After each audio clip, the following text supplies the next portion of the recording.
तुमचं नाव काय? कोण तुम्ही? आणि तर आमच्या घरात काय करताय? ए सोनू, अगं हे बघ घरात कोण घुसलंय?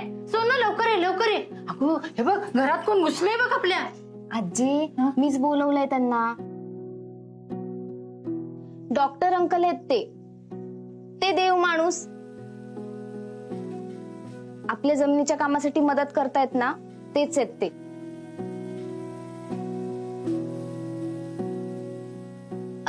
आई आली.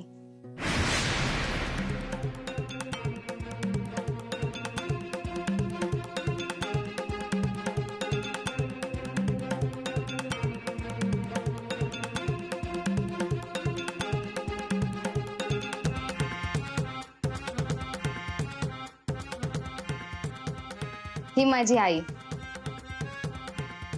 नमस्कार, बसा ना. खम्मगणे, नमस्कार. बसा. हो. आई, हेच ते डॉक्टर अंकल ज्यांच्याबद्दल मी तुला सांगत होती. मी मधू. सोनूने मला सांगितले तुमच्याविषयी सगळं. मी नटवर सिंग. या गावात लोकांची सेवा करण्यासाठी आलोय. मी अनाथ आहे ना, माझं स्वतःच असं कोणी नाहीये, म्हणून मी गावातल्या लोकांची मदत करतो. माझं संपूर्ण आयुष्य त्यांच्या सेवेसाठी अर्पण करायचं ठरवलंय मी, आणि मी तेच करतो, वेगळं काही करत नाही. म्हणून गावातले लोक मला देव माणूस म्हणतात. नाही, ते सगळं असेल, पण आम्हाला माफ करा. तुम्ही किती चांगल्या हेतूने आमची मदत करत असाल तरी आम्हाला तुमची मदत नकोय. आमचा प्रश्न आम्ही आमच्या पद्धतीने हाताळू, यात तुम्ही नका पडू. आई, अशी का वागतेस ग तू? डॉक्टर अंकल सगळ्यांची मदत करतात आणि त्यांच्यामुळेच आपलं काम लवकर होतंय. तुझा का विश्वास नाही ग त्यांच्यावर? सोनू, तू अजून लहान आहेस, नाही कळत तुला काही गोष्टी. मी लहान वगैरे काय नाहीये, मोठी झालीये मी आता. असं तुला वाटतं. काहीच ओळख नसताना कोणावर इतका विश्वास ठेवणं किती धोक्याचं असतं हे नाही कळणार तुला. काहीही करून मला यांचा विश्वास जिंकावाच लागेल.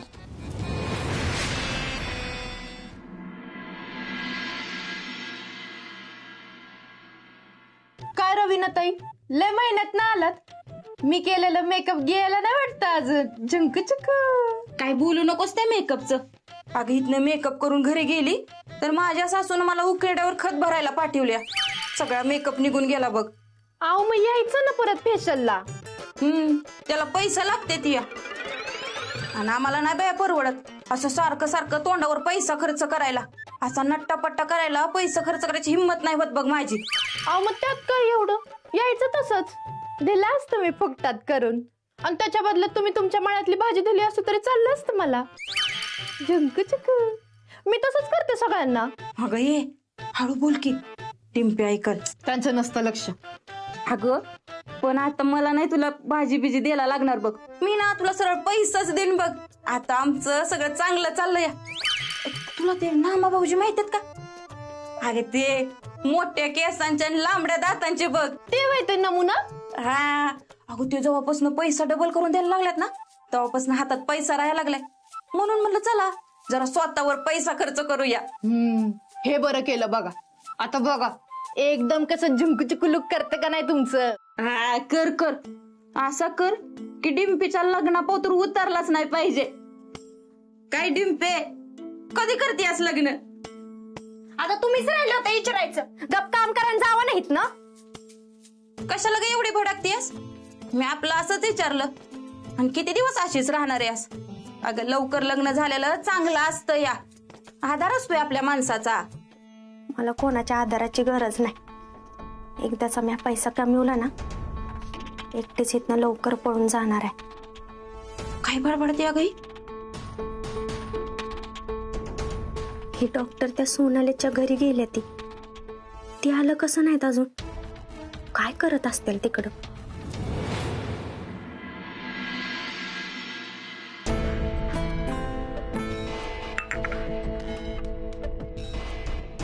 मी समजू शकतो.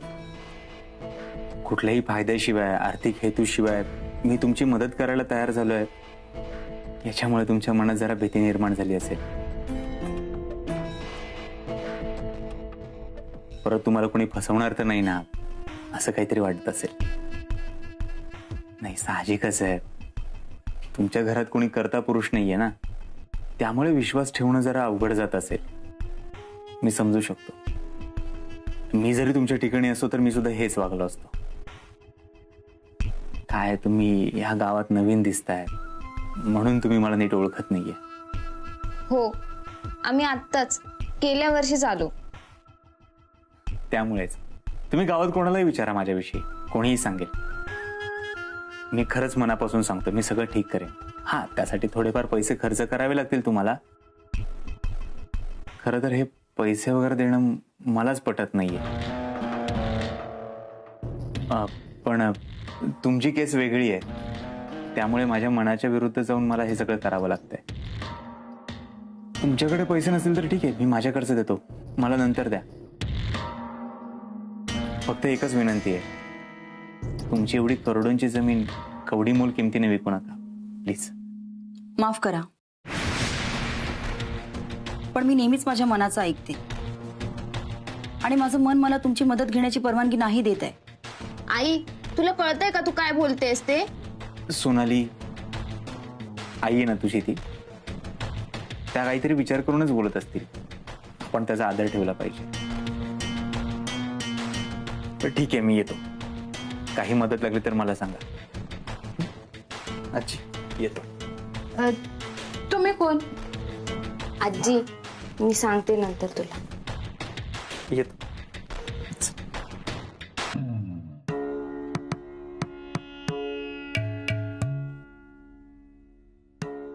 ए बाई, बाहेर ये, बाहेर ये लवकर. झाला का निर्णय? केल्या का परमिशन लेटर वरती सह्या? कसलं परमिशन लेटर? आणि यांनी का करायच्या सह्या? नाही करणार सह्या.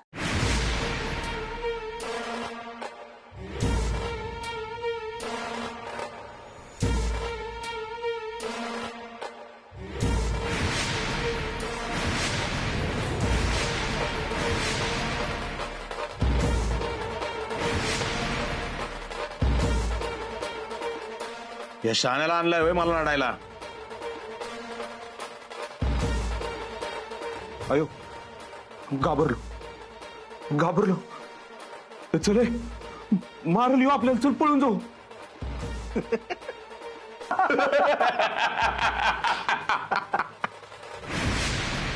मी मारणार नाही तर तुम्हाला कायमचं जेलमध्ये टाकेन. मग याल माझे पाय पकडत. कायद्यानुसार संविधानाच्या आर्टिकल 19 आणि 31 नुसार कुठल्याही व्यक्तीला प्रॉपर्टी आपल्याकडे बाळगण्याचा अधिकार आहे. ती त्याच्या मर्जीने हवा तेवढा वेळ स्वतःकडे ठेवण्याचा आणि विकण्याचा अधिकार आहे.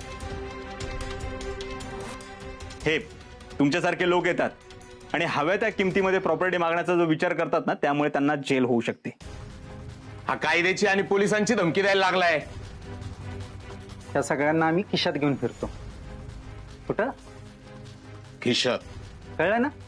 कळलं, पण तोच किस्सा आता फाटणार आहे. कारण मी पोलिसांकडे नाही जाणार, मी जाणार वकिलांकडे, तिथून कोर्टात. आणि कोर्ट ज्यावेळी आदेश देईल ना, तेव्हा हेच पोलीस तुम्हाला पकडतील. आणि मी हे लोकल पोलिसांचं बोलत नाहीये. माझे कॉन्टॅक्ट पूर्ण वरपर्यंत आहेत. कुठपर्यंत? वरपर्यंत. तुझा काहीच संबंध नाही या जमिनीशी. जमीन मालक आणि आम्ही बघून घेऊ या व्यवहाराचं. आणि आधी सांगितलंय त्यापेक्षा चांगली किंमत देऊ.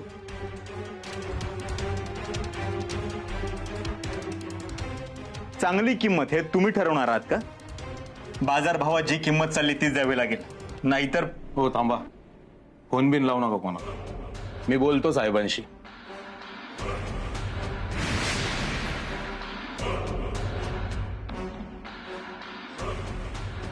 आणि हा घाबरलोय असं समजू नका. चल रे. आई, पाहिलंस ना डॉक्टर अंकलला कसे घाबरून गेले गुंड.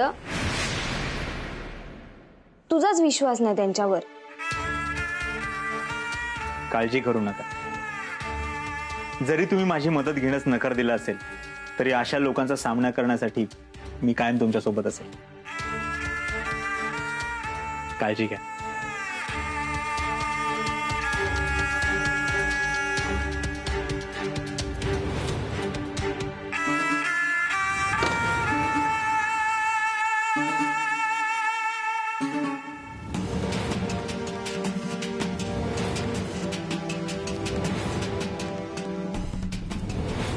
आई, तू का अशी वागलीस? अगं, तो माणूस कोणताही स्वार्थ नसताना आपल्याला मदत करतोय आणि तू चक्क त्याला झीर करतेस. तू पाहिलंस ना डॉक्टर अंकलची कायद्याची भाषा ऐकून ते गुंड कसे नरमले होते. ते काही असेल, आपल्याला कोणाचे उपकार नकोय. तुझ्या बाबांनी आपल्याला स्वाभिमानाने जगायला शिकवले. कोणाची मदत घेऊन त्यांच्या उपकारांच्या ओझ्याखाली नाही जगायचंय मला. आणि समजा आपण त्यांची मदत घेतलीच आणि जर त्या गुंडांनी त्यांना त्रास दिला तर काय करायचं? आपल्यामुळे इतरांना त्रास होईल, ते मला अजिबात पटत नाही. अगं आई, पण याची कल्पना नसेल का डॉक्टर अंकलना? ते घाबरत असते ना तर गुंडांना बघून कधीच पळून गेले असते. पण ते थांबले कारण त्यांच्यात ताकद आहे तेवढी त्या गुंडांशी लढायची. हे बघ, तू कितीही समजावलंस ना तरी मी नाही घेणार आहे त्यांची मदत. आणि आता यापुढे या घरात हा विषय बंद. झालं, एवढं बोललं की झालं. बाबा बरोबर बोलायचे, गमतीत बोलायचे की तुला व्यवहारातलं काहीच कळत नाही, बाहेरच्या जगाचं काहीच नॉलेज नाही. तुला लाखभर रुपये दिले ना तर त्याचे 12,000 करशील तू. पण हे सगळं खरं आहे. मला सांगते बाहेरचं जग वाईट आहे म्हणून. कधी पाहिलंयस का बाहेरचं जग? बाबा असेपर्यंत कधी बाहेर गेलीयस का? कुठचा व्यवहार केलायस का? आपल्या जमिनीसाठी कोणतरी मदत करते हे पण कळत नाही तुला. तू ना तुझ्या या हट्टामुळे सगळ्यांचं वाटोळं करणार आहेस.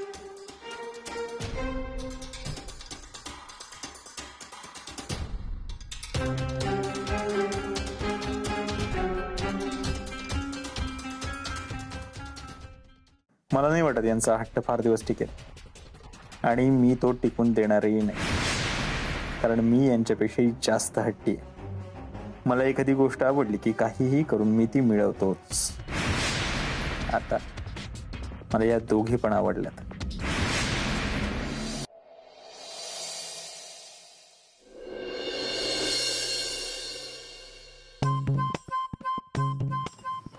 मम्मी आज ही भाजी केली असोय. अगं कधीतरी मटण करत जा की असं सुक पाताळ. अरे फळं दिलंय ते गप घे की. खिशात नाही अडकान बाजारात भाडका. मटण खाऊ वाटतंय वय तुला? सोनिया, तुला मटण खायचंय ना? आपण आणू, पण आधी आहे ते खा. डिंपे आणती ना तर चाप, कलेजा आणि मांडीच्या नाळ्या आण बाया. त्याशिवाय मटण खाल्ल्यागत वाटत नाही. आपण अक्का चक्का बोकाडच आणू की नळ्या पाहिजेत. टोन्या, जे दिलंय ना खा. मी डॉक्टरांना जेवण देऊन येते. मम्मी, म्या देते ना. नग, तू जेव, मी आले. आणि असं बी जरा मला डॉक्टरांसंग बोलायचं आहे. मम्मी, मला माहित आहे तुला काय बोलायचंय. तुला माझ्या आणि डॉक्टरांच्या लग्नाबद्दल बोलायचं ना त्यांना. हे बघ, असं काही बी बोलायचं नाही, आधीच सांगत्या. आता माझ्या सगळ्या प्लॅनचा पचका होईल. काय पलन? अगं काय बोलतेस ही? अगं म्हणजे मला हिंदीतली बडी हिरोईन व्हायचंय ना, त्याबद्दल बोलतेय म्या. हायच का अजून तुझ्या डोसक्यात? केलंच तेवढं पिक्चर बाद झालं, सोडून देते धंदे. आणि आता जरा लग्नाचं मनावर घे. अगं मम्मी, तू काय बोलते तुला तरी कळतंय का? डॉक्टर आत्ताशी गावात आलेत की नाही? त्याने लग्न केलं होतं, त्यात त्यांची बायको पण त्यांना सोडून गेली. अगं त्या धक्क्यातनच ते अजून बाहेर आली नाही. आणि त्यात तू आता हा लग्नाचा विषय काढणार आहेस का? बरोबर वाटेल का ते? या बाया, ही तर माझ्या डोक्यातच आलं नव्हतं बघ. मग कशाला सारखं लग्नासाठी मागं लागायचं त्यांच्या? अगं समोरच्या माणसाचा पण विचार करत जा ना. तिकडे जेवण मी देऊन येते. इधर. हा.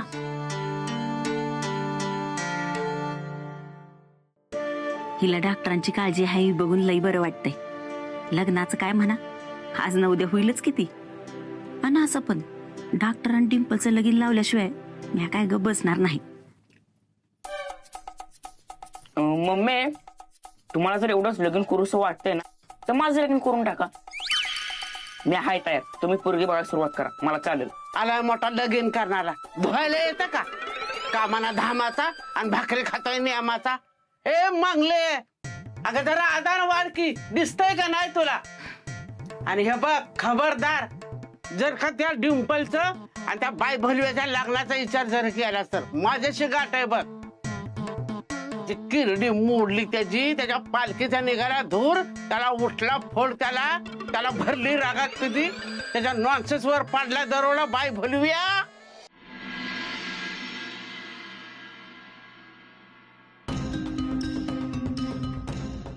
पण आम्हाला माफ करा.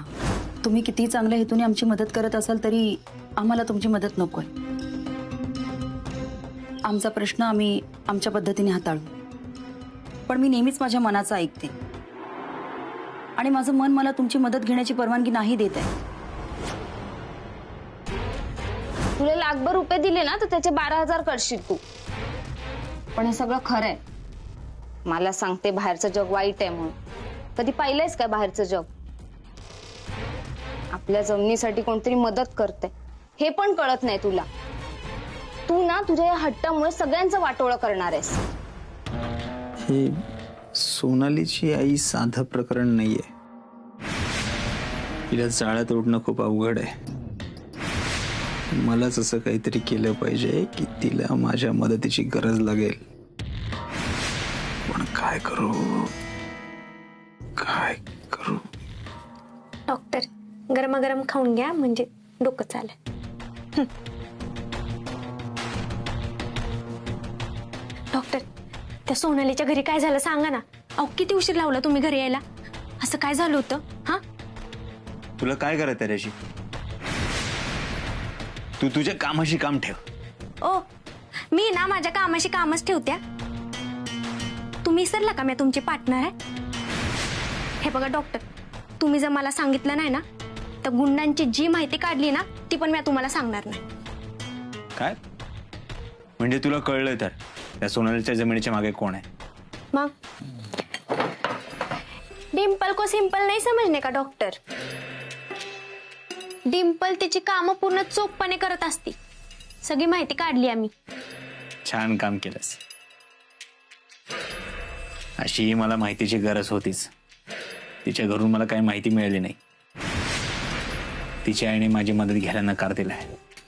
डॉक्टर, उलट चांगलं झालं, कारण मी माहिती काढली आहे ना म्हणून सांगते. डॉक्टर, आपण ह्या जमिनीच्या प्रकरणात त्यांना नको पडायला. कारण आपल्या हाती मनस्ताप आणि पश्चाताप सोडून ना काहीच लागणार नाहीये. डिंपल, काय ते स्पष्ट सांग. अहो म्हणजे हे प्रकरण दिसतं ना तेवढं सोपं नाहीये. त्या सोनालीच्या घरी जे गुंड जाऊन तिला धमके देतात ना, त्याच्या मागं मोठ्या माणसाचा हात आहे. त्याचा खरा सूत्रधार वेगळा आहे. कोण आहे तो? आपल्या इथला आमदार. त्याला जसं कळालं ना त्या जमिनीतनं रस्ता जाणार आहे आणि सरकार त्याचा जास्त पैसा देणार आहे, तसं त्याने लोक कामाला लावली आणि कमी किमतीत ना त्या जमिनी विकत घ्यायला लागला. आणि त्याच जमिनीमध्ये सोनालीची पण जमीन आहे. आणि लोक जमीन विकायला नाही म्हणाले ना तर तो त्यांना धमक्या देतोय. पोलिसांशी पण सेटिंग आहे त्याची. त्यामुळे डॉक्टर, ह्या जमिनीच्या प्रकरणात ना आपण नको पडायला. हा विषय इथंच सोडा आणि त्या सोनालीचा विषय पण संपवा इथंच. शक्य नाहीये डिंपल ते. मी एकदा मैदानात उतरलो तर माघार घेत नाही. मैदानातून पळून जाणं रक्तात बसत नाही माझ्या. हा खेळ तसा नवीन नाहीये माझ्यासाठी. आता तर जास्त मजा येणार आहे. फक्त ती सोनालीची आई माझ्या जाळ्यात अडकली पाहिजे.